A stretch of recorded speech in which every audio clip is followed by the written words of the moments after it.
أعوذ بالله من الشيطان الرجيم بسم الله الرحمن الرحيم الحمد لله رب العالمين والعاقبة للمتقين الصلاة والسلام على سيد الأنبياء والمرسلين سيدنا ومولانا بالقاسم محمد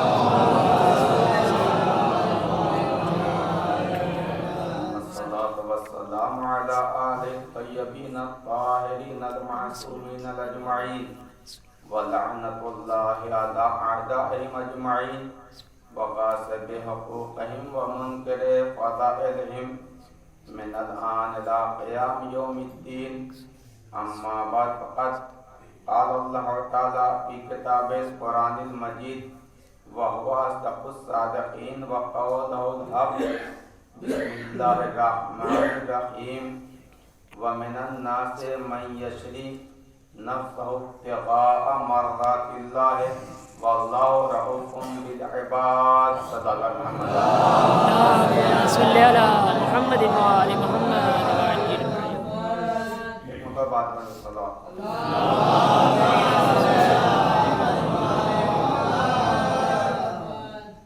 معزز سامعین کرام، آپ مسلسل اس ثواب سے مصاب ہو رہے ہیں اور مسلسل میں دیکھا ہوں کئی دنوں سے تقریباً مجلسوں کا سلسلہ لگا ہوا ہے اور آپ ان میں بھی مجلس کے ثواب سے مالا مال ہوئے، خدا توفیق دے، اس وقت بھی بیٹھے ہوئے ہیں۔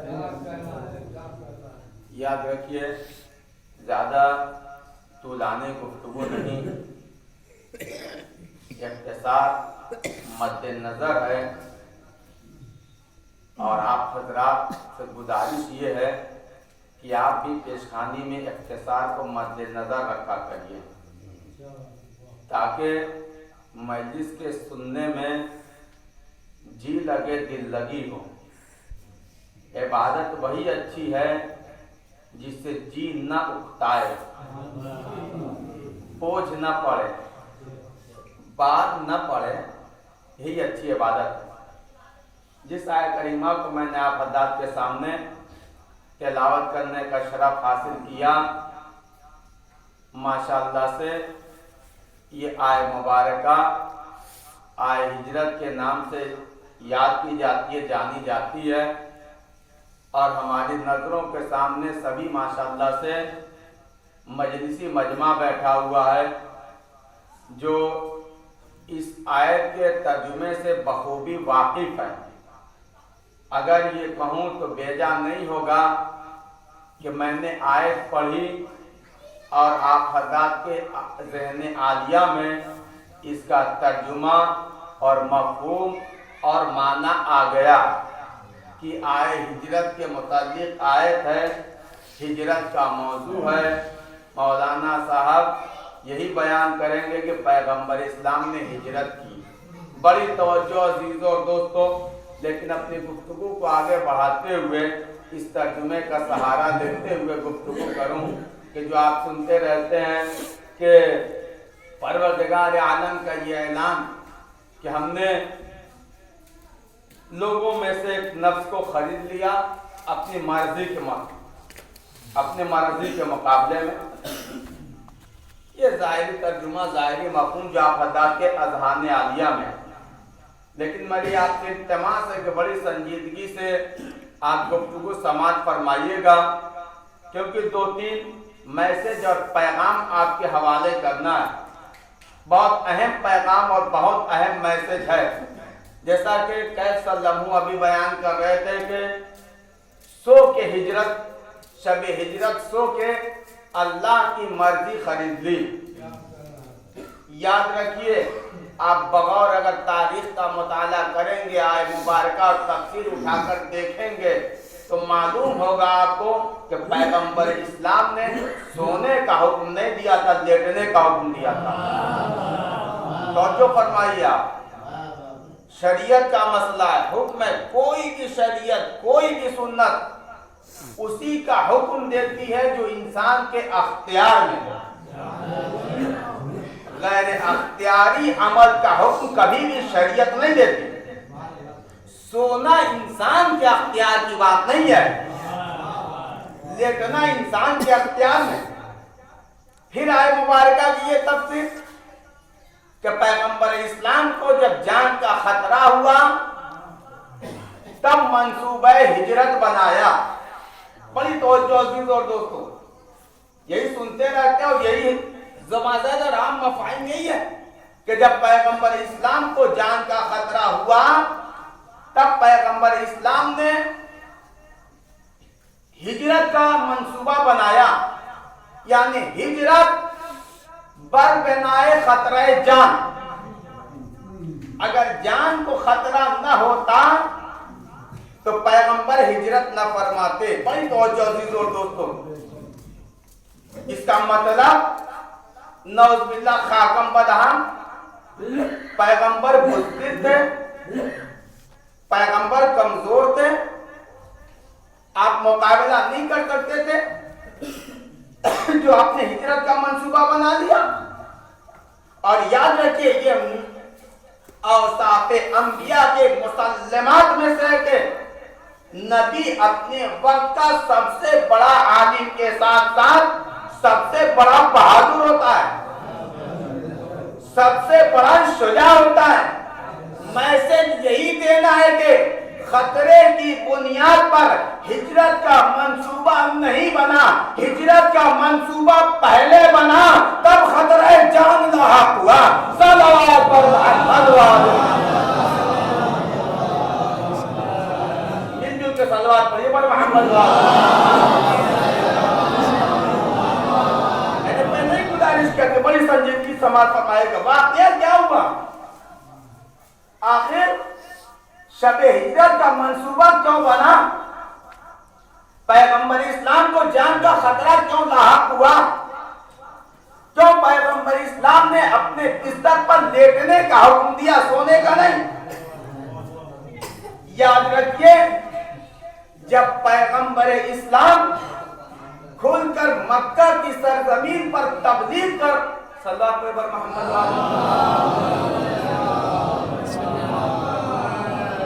سرزمین مکہ پر پیغمبر تبلیغ کر رہے تھے. اس سرزمین مکہ پر مدینے کے کچھ یہودی آ کے بس گئے تھے.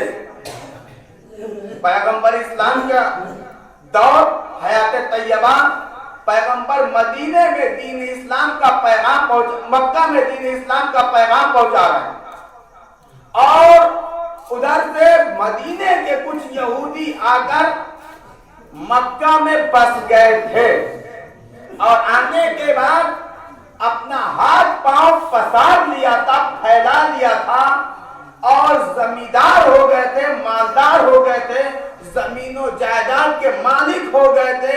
اس لیے کہ اس وقت مکہ میں سود کا بازار گرم تھا. توجہ فرمائیے، اسلام کا مشن کیسے آگے بڑھا، کیسے پیغمبر اسلام نے مکہ سے مدینے ہجرت کیا، ریزن کیا آ گیا، سبب کیا ہو گیا؟ جب یہ اہل مکہ اور یہ مدینے سے جو یہودی آ گئے تھے آپس میں لڑتے تھے، اور جب یہ لڑتے تھے تو یہ یہودی مکہ والوں کو، مکہ کے کافروں مشرکوں کو دھمکاتے تھے، ڈراتے تھے. ابھی تم میرے اوپر زیادتی کر لو، تم لوگ ہم کو ستا لو، دیکھنا جب ہمارا آخری رسول آئے گا تو تم سب کو مکہ سے باہر نکال دیں گے. پھر وقت دیکھنا، دونوں ہم مسلک ضرور تھے، لیکن یہودیوں نے اپنی کتاب میں آخری نبی، آخری پیغمبر کا صفات پڑھ رکھا تھا. جب بھی کوئی نزاع ہوا، جب بھی کوئی جھگڑا ہوا، یہ مدینے کے یہودی مکہ والوں کو ڈراتے تھے، دھمکاتے تھے. ایک روز ایسا ہوا کہ مدینے سے کچھ اور یہودی اس مکہ میں جو بسے ہوئے تھے یہودی ان کے پاس آ گئے. اور آنے کی وجہ کیا؟ مدینے میں دو قبیلے بہت مشہور تھے. اسلام سے قبل پہلے کی بات ہے، تاریخ ہے کہ اویس اور خزرج قبیلے، خزرج اور قبیلے اویس، یہ دو قبیلے تھے جو آپس میں لڑتے تھے۔ یہ مدینے سے جو یہودی دو قبیلوں میں جنگ ہوئی، کچھ مدینے کے یہودی مکہ والوں کے پاس آ گئے اور کہنا شروع کر دیا کہ کچھ تم ہماری مدد کرو۔ قبیلے والوں نے چڑھائی کر دیا، اس خاندان والے ہم کو مار رہے ہیں، ہم کمزور پڑے، کچھ ہماری اعانت ہو سکتی ہے، مدد ہو سکتی، کچھ ہمارا ساتھ دو۔ تو جو پہلے سے مدینے کے یہودی مکہ میں آ کے جاگزین ہو گئے تھے، بس گئے تھے، انہوں نے کہا بھائی معاف کرو، اس وقت ہم تمہارا کچھ نہیں ساتھ دے سکتے، تمہاری کچھ نہیں مدد کر سکتے۔ کہا کیوں؟ تم تو اچھی حالت میں ہو، زمیندار، جائیداد، اچھے پیسہ روپیہ تمہارے پاس، ہماری مدد کرنے سے کیوں انکار کر رہے ہو؟ کہا تمہیں معلوم نہیں اس وقت ہم ایک نئی مصیبت میں گرفتار ہو گئے۔ اب ظاہر سی بات ہے جو مدد کے لیے آئے تو انہیں وجہ پوچھی، وہ نئی مصیبت کیا ہے؟ کہا کہ ایک شخص آیا ہے جو تلاوت کرتا ہے، کچھ پڑھتا ہے، کچھ بیان کرتا ہے اور کہتا ہے کہ یہی میرے رب کی طرف سے مجھ پر نازل ہوا ہے اور ہمارے خداؤں کو برا بھلا کہتا ہے۔ ہم لوگ سب اسی میں الجھے ہوئے ہیں، پریشان ہوئے، ہم کو اسی سے مقابلہ کرنا، ہم تمہاری کوئی مدد نہیں کر سکتے۔ اس میں جو سلوات پڑے پر محمد والے سنجیدگی ضرور بنائے رکھیے کدے، سنیے گا غور سے، بات بہت مارکے کی، بات بہت سمجھنے کی۔ ان یہودیوں نے ان کو انکار کر دیا، ہم تمہاری کوئی مدد نہیں کر سکتے، جاؤ ہمارے پاس سے چلے جاؤ۔ جب یہ جانے لگے تو کہا کہ چلو ہم تو آئے تھے، یہ جو جہاں پر ہمارے دوسرے یہودی ہیں مکہ میں جو پہلے سے ہیں، ان سے کچھ مدد مل جائے، کوئی مدد تو مل۔ نراش ہو کر، اداس ہو کر جانے لگے۔ جب ان یہودیوں سے مل کر خدا حافظی کر رہے تھے، جا رہے تھے، تو انہوں نے پوچھا آپ کہاں جا رہے ہیں؟ کہا کہ دیکھو بھائی، اتنی دور مدینے سے ہم لوگ مکہ تم لوگوں سے مدد کے لیے آئے تھے، تم لوگوں نے کچھ مدد نہیں کیا، اب جب اتنی دور آ گئے ہیں تو چلو خانہ کعبہ کی زیارت کرتے ہوئے جائیں۔ بڑی توجہ عزیز اور دوستوں، یہ بھی ایک الگ چیپٹر ہے، ایک الگ سبجیکٹ، ایک الگ موضوع ہے۔ اس دور جاہلیت میں بھی خانہ کعبہ کا وجود تھا، وہ لوگ اپنے اعتبار سے احترام کرتے تھے، اپنے اعتبار سے خانہ کعبہ کا طواف کرتے تھے۔ جب ان یہودیوں نے کہا کہ نہیں ہم واپس تو چلے جائیں گے خالی ہاتھ، لیکن جب آ گئے ہیں چلو چلتے چلتے ہم کعبے کی زیارت کرتے ہوئے جائیں۔ جیسے ہی ان لوگوں نے سنا کہ یہ سب کعبے کی زیارت کرنے جا رہے ہیں، کہا کہ نہیں تم لوگ کعبے کے قریب نہ جانا۔ کہا اب کیا بات ہے، کیوں تم ہم کو منع کر رہے ہو؟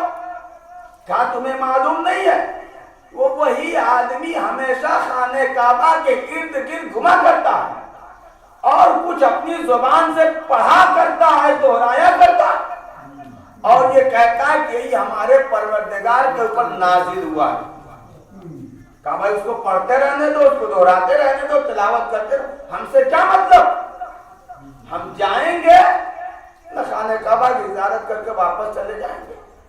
لیکن یہ یہودی تھے، انہوں نے اپنی کتابوں میں آخری محمد کے اوصاف کو پڑھ رکھا تھا، ان کو بڑی بے چینی ہوئی، کہا کہ نہیں تم لوگ نہ جاؤ، اور وہ مدینے سے آئے ہوئے یہودی پذیر ہو گئے، نہیں ہم جا کے رہیں گے۔ بڑی توجہ عزیز اور دوستوں، جب انہوں نے اصرار کیا تو ان مکہ کے یہودیوں نے کہا کہ اچھا تم جانا ہی چاہتے ہو تو لو ہم کچھ تمہارا انتظام کر دیتے ہیں۔ کان میں دبا دبا کے روئی ٹھوسا اور بجا بجا کے دیکھا سنائی تو نہیں دے رہا، اپنے اعتبار سے مطمئن ہو گئے۔ کون؟ باطل پرست، باطل اپنے اعتبار سے مطمئن ہو گیا کہ اب حق